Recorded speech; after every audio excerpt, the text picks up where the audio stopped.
Hello दोस्तों, भूतों की कहानियाँ यूट्यूब चैनल में आप सभी का स्वागत है।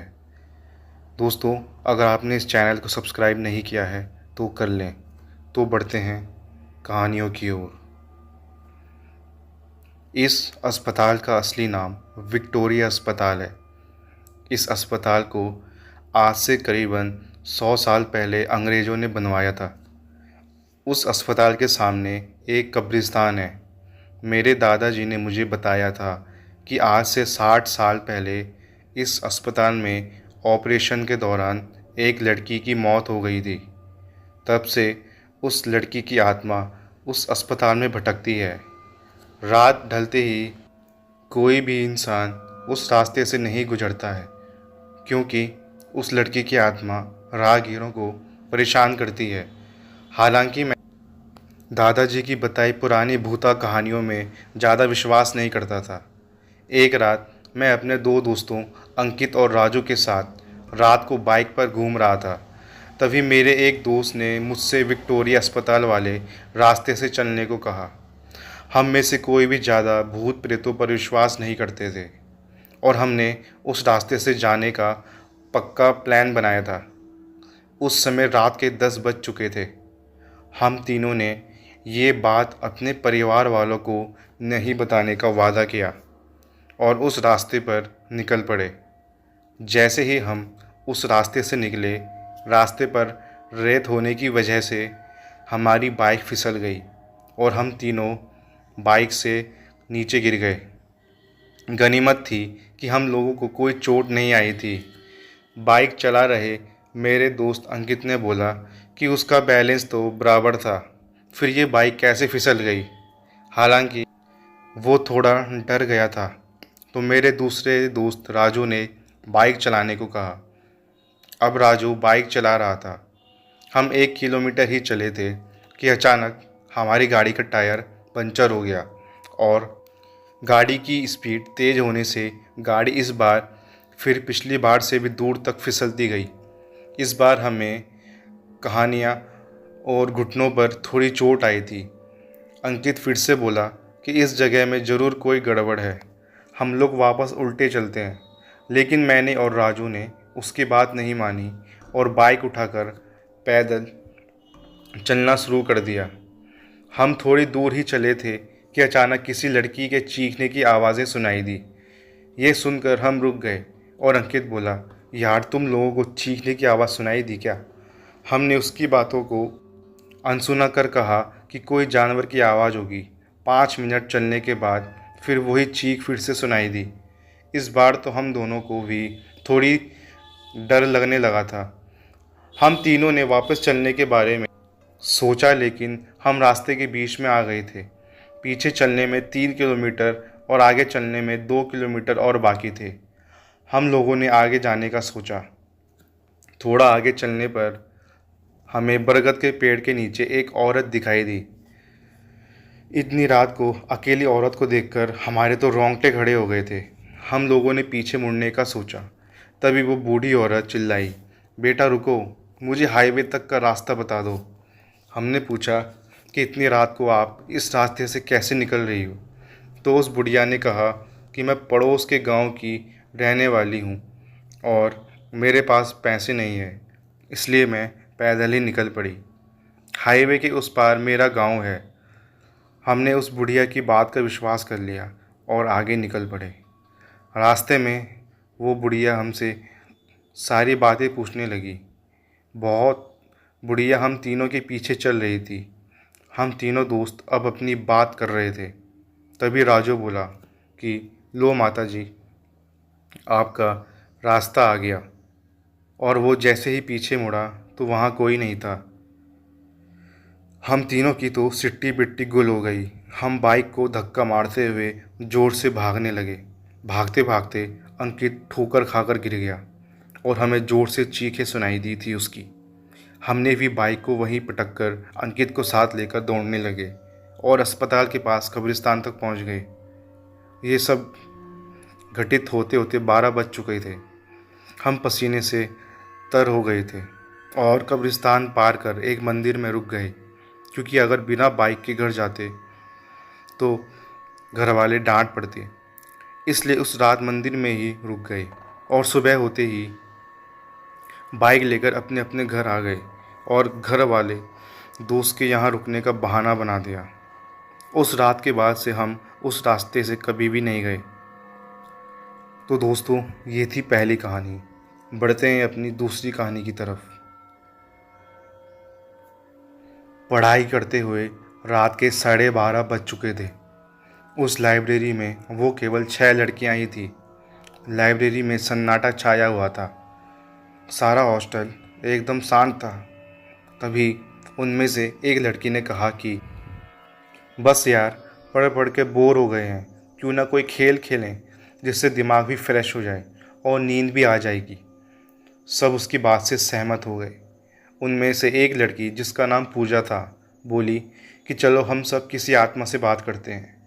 ये सब कहकर वो अपने कमरे में गई और ओइजा बोर्ड लेकर आई, जिस पर A to Z तक अल्फ़ाबेट, 0 से 9 तक नंबर और किनारों पर यस और नो लिखा था। पूजा ने बोर्ड के चारों किनारों पर 4 मोमबत्तियां जलाई और फिर लाइब्रेरी की सारी लाइट बंद कर दी। फिर उसने सिक्का बोर्ड के बीच में रख दिया। उनमें से 2 लड़कियां तो डर के मारे अपने कमरे में चले गई और बाकी चारों ने उस सिक्के पर एक एक उंगली रख दी।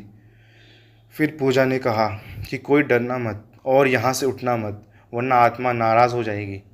अब पूजा बोलने लगी, अगर यहाँ पर कोई आत्मा है तो प्लीज़ हमसे बात। लाइब्रेरी में अजीब सा सन्नाटा और अंधेरा छाया हुआ था। अचानक लाइब्रेरी में कहीं से कुछ आवाज़ आई। उन्होंने सोचा शायद कोई किताब गिरी होगी। उसी समय सिक्का हिला और जसमीत दीदी ने पूछा, क्या यहाँ पर कोई आत्मा है? तभी छत पर लगा बंद पंखा ज़ोर से हिलने लगा। सभी लड़कियाँ डर गई, लेकिन पूजा ने कहा कि कोई भी लड़की अकेली मत भागना, ऐसा करने से आत्मा उसे नुकसान पहुँचा सकती है। उसके बाद पूजा ने ऊपर देखते हुए कहा कि अगर कोई आत्मा यहाँ है तो हमसे बात करे। कुछ देर तक सन्नाटा रहा और अचानक सारी मोमबत्तियाँ बुझ गई और लाइब्रेरी से कदमों की ठीक ठीक की आवाज़ आने लगी। सभी लड़कियाँ डर के मारे भाग गई, लेकिन जसमीत दीदी पीछे रह गई और उनसे दरवाज़ा नहीं खुल रहा था। अचानक उन्हें लगा कि कोई उन्हें पीछे की तरफ खींच रहा है। वो ज़ोर ज़ोर से रोने और चिल्लाने लगी। उनकी आवाज़ सुनकर हॉस्टल की सारी लड़कियां जाग गई और उठकर लाइब्रेरी की तरफ दौड़ी। हॉस्टल वार्डन और सभी लड़कियों ने मिलकर दरवाज़ा खोला और दीदी को बाहर निकाला। इस घटना के बाद उन्हें आज तक लाइब्रेरी के डरावने सपने आते हैं और वो आज तक उस घटना को नहीं भूल पाए। तो दोस्तों, बढ़ते हैं अपनी अगली कहानी की तरफ। आइए सुनते हैं। ये घटना आज से 12 साल पहले की है। उन दिनों मैं बिहार के एक छोटे से गांव हसनपुर की अस्पताल में कार्यरत था। एक रात अस्पताल में ज़्यादा मरीजों की वजह से रात के 12 बज गए थे। उस रात तेज़ बारिश हो रही थी। मैं भीगते भागते अपने घर पहुंचा। कपड़े गीले हो जाने की वजह से मैं अपने कपड़े बदल ही रहा था कि अचानक दरवाज़ा खटखटाने की आवाज़ आई। मैंने सोचा, इतनी रात को कौन आया होगा। सुनसान रास्तों से होते हुए वो लड़की मुझे 5-7 किलोमीटर दूर तक दूसरे गांव में ले गई। मैंने सोचा कि ये लड़की इतनी रात को मेरे यहाँ कैसे पहुँची, लेकिन मैंने इन बातों की तरफ ध्यान ना देते हुए एक मकान में पहुँचा और वहाँ उसकी माँ बीमार पलंग पर लेटी थी। मैंने उसकी नब्ज़ देखी और इंजेक्शन दिया और कुछ दवाएं लिख दी। उस लड़की ने मुझको बाहर मेरी जीप तक मुझको छोड़ दिया। फिर मैं घर पर आ गया। अगली सुबह मैं जब अस्पताल के लिए जाने लगा तो सोचा कि रात वाले मरीज़ से मिलता जाऊं। थोड़ा सा चक्कर ही पड़ेगा रास्ते में जाने को। ये सोचकर मैं वहाँ गांव में पहुँचा। मैं रात को जिस मकान में गया वो उस जगह पर मुझे नहीं दिखा। मुझे उस जगह पर खंडहर नज़र आ रहा था। तो मैं गांव के लोगों से पूछने लगा कि यहाँ एक घर और परिवार रहता है। तो लोगों ने हैरानी से देखते हुए कहा कि यहाँ ऐसा कोई घर और ना ही कोई परिवार है। ये सुनकर मेरे रोंगटे खड़े हो गए। मैं सोचने लगा कि रात को जो मेरे साथ हुआ वो क्या था। वहाँ के लोगों ने बताया ये प्रेत लीला है, सो हर साल किसी एक इंसान के साथ होती है। ये तो गनीमत है कि आप जिंदा बच गए, वरना वो आत्मा आपको जिंदा नहीं छोड़ती। मैं जब गांव वालों के साथ उस खंडहर में पहुंचा तो उस खंडहर के बाहर मेरी जीप के पहिए के निशान थे और वो इंजेक्शन और दवा भी वहीं पड़े थे। मैंने बिना लोगों से और बात किए फिर से घर लौट आया और घर वालों को सारी बात बताई।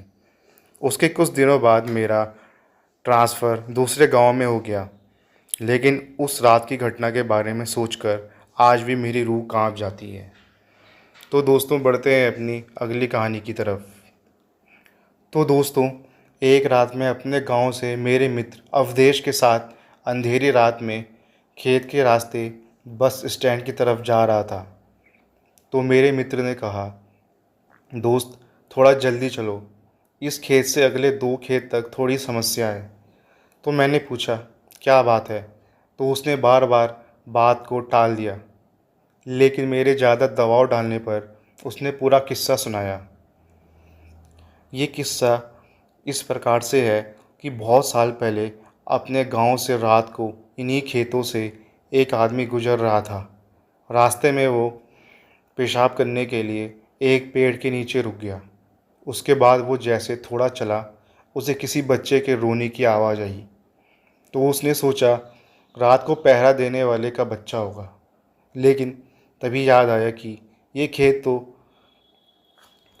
किसी बिरजू काका के हैं, जो 3 साल पहले यहाँ फांसी लगाकर मर गए। वो आदमी सहमे हुए कदमों से आगे बढ़ता रहा और उसके दिमाग में उन लोगों की बातें याद आई कि इस खेत से गुजरते वक्त रात को कभी पीछे मत मुड़ना, कोई रास्ता पूछे उसके आंखों और पाँव को मत देखना, कोई कितना भी बोले मत सुनना। ये सब बातें दिमाग में सोचने से उस आदमी की हालत बहुत बुरी हो गई और सोचने लगा कि उसने यहाँ आने से पहले ये सब क्यों नहीं सोचा। वो जैसे जैसे आगे बढ़ता वैसे वैसे बच्चे की आवाज़ और तेज़ होती जाती और ऐसा लग रहा था जैसे वो उसके साथ ही चल रहा हो। तभी अचानक उसने देखा कि एक पेड़ से बंधे झूले में बच्चा लेटा रो रहा था। जो डरते हुए उसने आवाज़ लगाई कि ये किसका बच्चा है, लेकिन कोई प्रतिक्रिया नहीं आई। तो डर के मारे वो आगे बढ़ गया, लेकिन बच्चे की किलकारी सुनकर उससे रहा नहीं गया और उसने पीछे मुड़कर देख लिया। तो उसने देखा वो बच्चा झूले में उसके पीछे पड़ा था। रहम के मारे उसने उस बच्चे को गोद में उठाकर वहाँ से भागने लगा। थोड़ी देर बाद वो बच्चा उसे भारी लगने लगा और देखकर चौंक गया कि उसके पैर लंबे होकर ज़मीन को छूने वाले थे। उसने घबराकर बच्चे को गोद में गिरा दिया। जैसे ही वो बच्चा गोद से गिरा तो बच्चा बड़े आदमी की तरह ज़ोर से हंसकर बोला, तू आज तो बच गया। अगर मेरे पैर ज़मीन छू लेते तो तुझे आज यहाँ कोई नहीं बचा सकता था। तेरी मौत तय थी। ये कहते ही वो बच्चा गायब हो गया। वो इंसान गिरते पड़ते घर तक पहुँचा और घर पहुँचते ही बेहोश हो गया। जब उसे होश आया तो उसने गांव वालों को ये सारी कहानी बताई। जैसे ही मैंने ये किस्सा सुना तो घबराहट के मारे बिना पीछे मुड़े ऐसा ज़ोर से भागा और कभी उस प्रेत बाधित खेत से रात को नहीं गुजरा। तो दोस्तों, बढ़ते हैं अपनी अगली कहानी की तरफ। आइए सुनते हैं। बात कोई 15-16 साल पहले की है। मैं जिस जगह पर काम करता था वहीं पास में एक फ़्लैट किराए पर लिया था। इस फ्लैट में मैं अकेले रहता था। हाँ, पर कभी कभी कोई मित्र संबंधी आदि भी आते रहते थे। इस फ्लैट में एक बड़ा सा हॉल था और इसी हॉल से संबंध एक बाथरूम और रसोई घर था। एक छोटे से परिवार के लिए ये फ्लैट बहुत ही अच्छा था और सबसे ख़ास बात इस फ्लैट की ये थी कि यह पूरी तरह से खुला खुला सा था।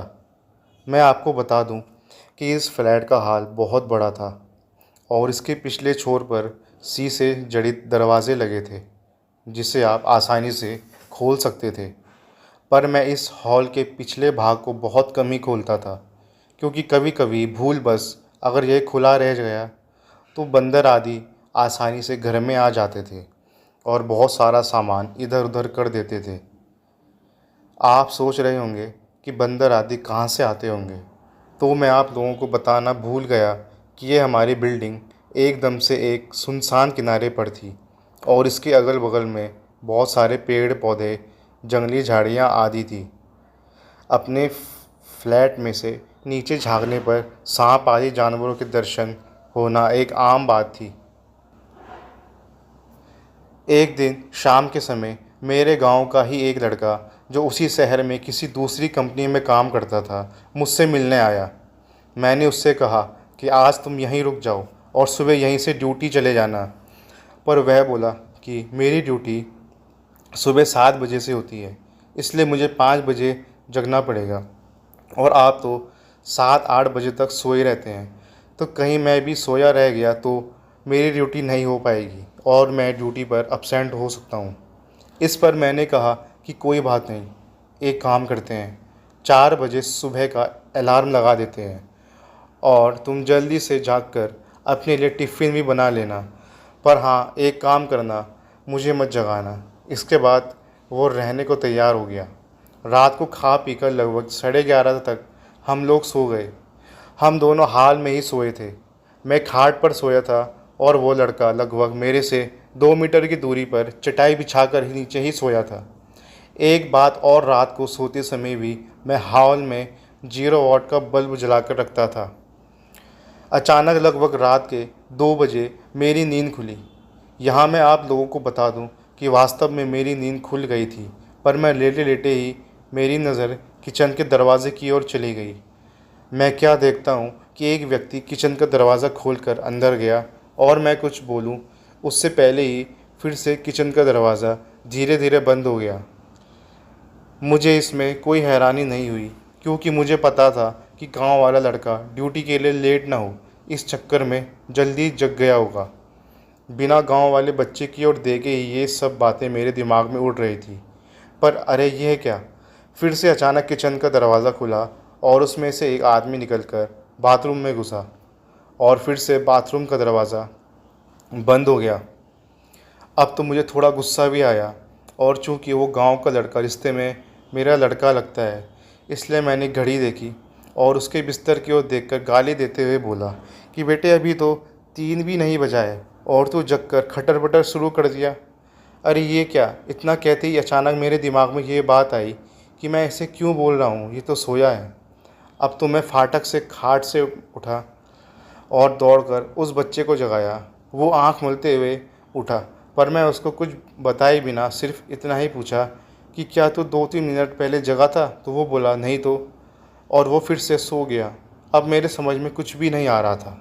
मैंने हॉल में लगे ट्यूब को भी जला दिया था। अब पूरे हॉल में पूरा प्रकाश था और मेरी नज़रें अब कभी बाथरूम के दरवाजे पर तो कभी किचन के दरवाजे पर थी, पर किचन और बाथरूम के दरवाजे अब पूरी तरह से बंद थे। अब मैं हिम्मत करके उठा और धीरे से जाकर बाथरूम का दरवाज़ा खोला। बाथरूम छोटा था और उसमें कोई दिखा नहीं।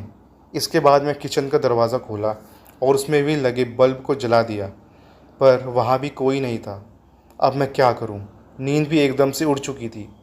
इस घटना का जिक्र मैंने किसी से नहीं किया। मुझे लगा ये मेरा वहम था और अगर किसी को बताऊंगा तो कोई मेरे रूम में भी शायद आने में डरने लगेगा। इस घटना को बीते लगभग 1 महीने हो गया था और रात को फिर कभी मुझे ऐसा अनुभव नहीं हुआ। एक दिन मेरे गांव के 2 लोग हमारे पास आए। उनमें से एक को विदेश जाना था और दूसरा उनको छोड़ने आया था। वे लोग रात को मेरे यहाँ ही रुके थे और उस रात मैं अपने एक रिश्तेदार से मिलने चला गया था और रात को वापस नहीं आया। सुबह सुबह जब मैं अपने रूम पर पहुंचा तो वे दोनों लोग तैयार होकर बैठे थे और मेरा ही इंतज़ार कर रहे थे। ऐसा लग रहा था कि वे बहुत ही डरे हुए और उदास हों। मेरे आते ही वे लोग बोल पड़े कि अब हम लोग जा रहे हैं। मैंने उन लोगों से पूछा कि फ़्लाइट तो कल है, तो आज की रात आप लोग कहाँ ठहरेंगे? उनमें से एक ने बोला रोड पर सो लेंगे, पर इस कमरे में नहीं। अरे, अब अचानक मुझे 1 महीना पहले घटित घटना याद आ गई। मैंने सोचा, तो क्या इन लोगों ने भी इस फ्लैट में किसी अजनबी आत्मा को देखा?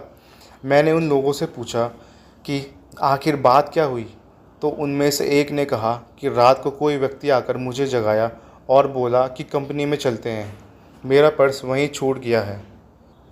फिर मैं थोड़ा डर गया और इसको भी जगा दिया। इसने भी उस व्यक्ति को देखा। वो देखने में एकदम सीधा साधा लग रहा था और शालीन भी। हम लोग एकदम डर गए थे क्योंकि हमें वह व्यक्ति इसके बाद किचन में जाता हुआ दिखाई दिया था और उसके बाद फिर कभी किचन से बाहर नहीं निकला और हम लोगों का डर के मारे बुरा हाल था। हम लोग रात भर बैठकर हनुमान जी का नाम जपते रहे और उस किचन के दरवाजे की ओर टकटकी लगाकर देखते रहे। पर सुबह हो गई है और वह आदमी अभी तक किचन से बाहर नहीं निकला है। अब तो मैं भी थोड़ा डर गया और उन दोनों को साथ लेकर तेज़ी से किचन का दरवाज़ा खोला, पर किचन में तो कोई नहीं था। हाँ, पर किचन में गौर से छानबीन करने के बाद हमने पाया कि कुछ तो गड़बड़ है। जी हाँ, दरअसल फ्रिज खोलने के बाद हमने देखा कि फ्रिज में लगभग जो 1 किलोमीटर टमाटर रखे हुए थे वे गायब थे और टमाटर के कुछ बीज, रस आदि वहीं नीचे गिरे हुए थे और इसके साथ ही किचन में एक अजीब गंध फैली हुई थी। खैर, पता नहीं ये हम लोगों को वहम था या वास्तव में कोई आत्मा हमारे रूम में आई थी। मैंने इससे छुटकारा पाने के लिए उस फ्लैट को ही चेंज कर दिया और दूसरी बिल्डिंग में आकर रहने लग गया। तो दोस्तों, ये थी आज की कहानियाँ। उम्मीद है कि आपको पसंद आई होंगी। दोस्तों, अगर आपको ये चैनल पसंद आया हो तो इसे सब्सक्राइब कर दीजिएगा। तो मिलते हैं आपको अगली वीडियो में। धन्यवाद।